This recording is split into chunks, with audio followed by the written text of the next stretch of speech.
Hi, my name is Jess Ridgway, and the title of my Action Inquiry project is Hands-on Learning in a Hands-Off World. For my student-teaching experience, I was placed at Sonoma Elementary School, which is a part of Harper Creek School District in Battle Creek. I had the pleasure of joining Miss Kane in her class of 18 amazing second grade students.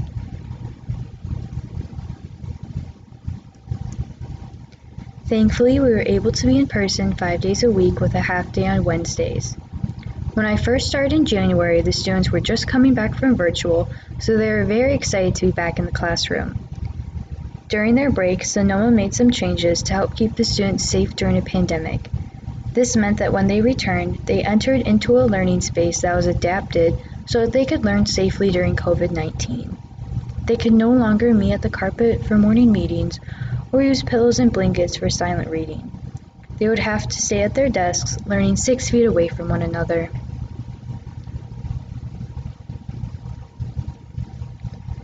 As I started to learn the students' names and become more comfortable in the classroom, I began to ask myself how I can make an impact in these students' learning. What are they missing out on that we could find a way to implement?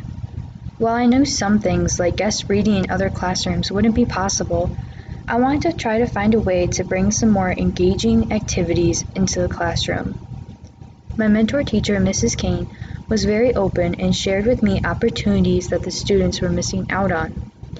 In past years, students would have been able to join other classrooms for conjoined lessons, eat lunch with their entire grade level, and learn in other spaces around Sonoma, like in the library or cafeteria, or even travel outside the school for a field trip.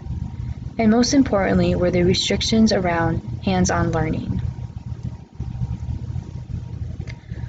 So I started to think about what we could do to bring hands-on learning back into an environment where we're telling students to keep their hands off of everything. I spent a lot of time thinking about how I could create opportunities to use hands-on learning, making sure that students were staying safe. I wanted to make sure that I was able to implement activities that made a difference in the students' learning while also making sure that we are abiding by COVID-19 restrictions.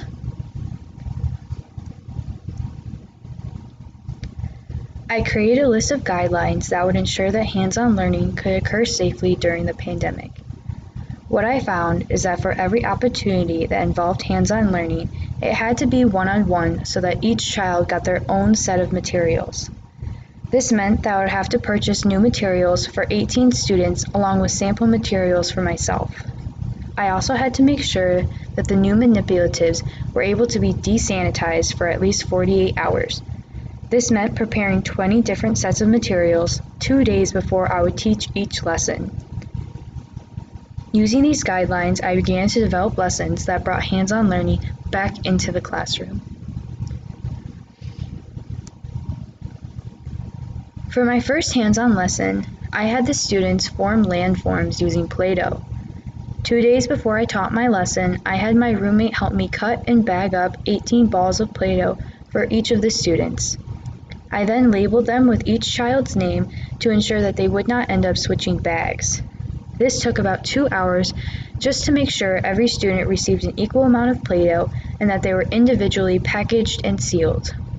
In past years, I would have brought the Play-Doh in the morning of the lesson and handed them out to partners in order to decrease the amount of materials I had to buy.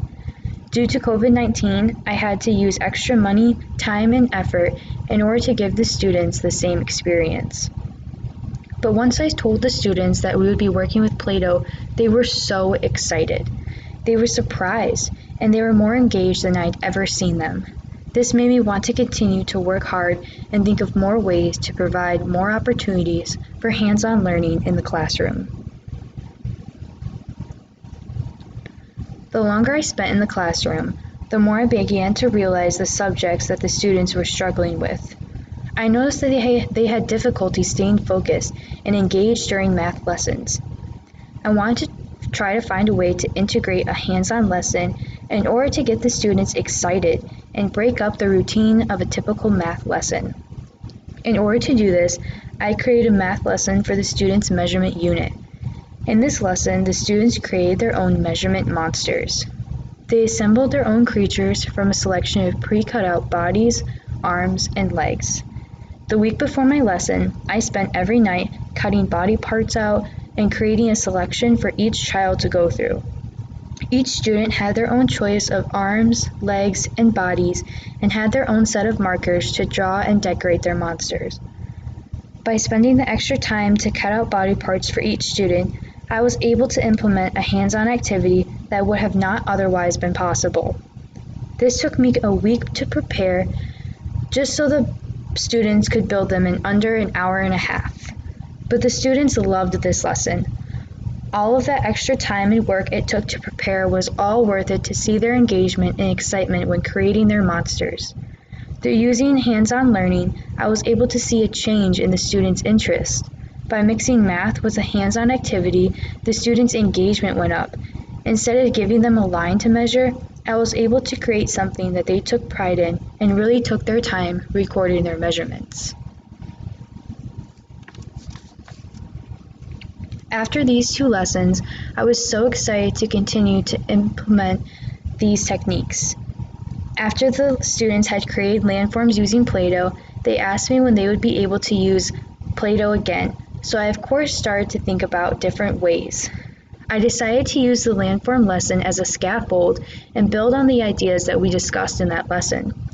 I accomplished this by teaching the students about different bodies of water on Earth.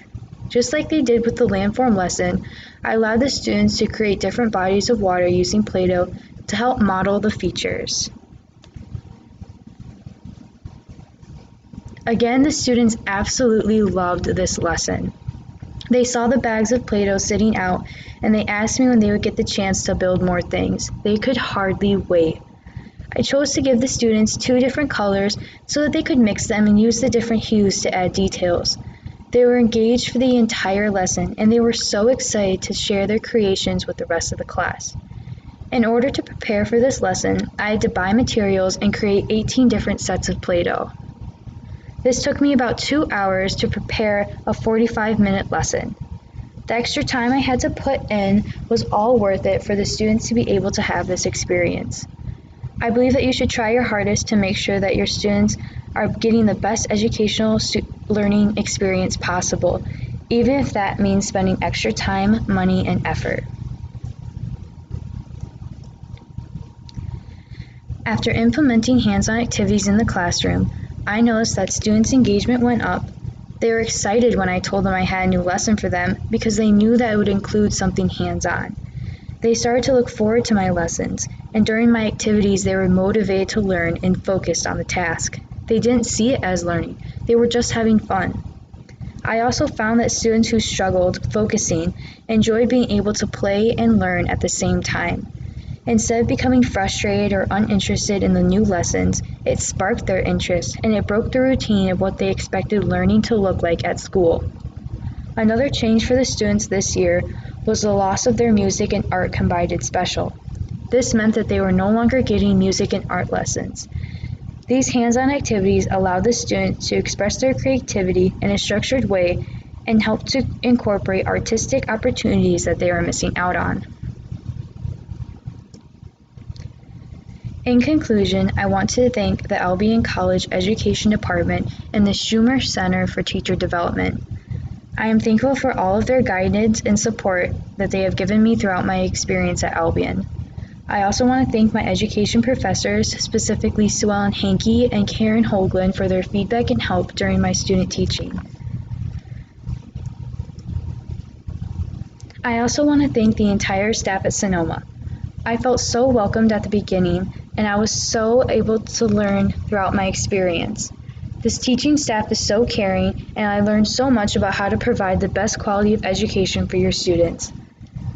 Sonoma Elementary truly goes above and beyond for their students, and I was so lucky to be able to learn and grow in that environment.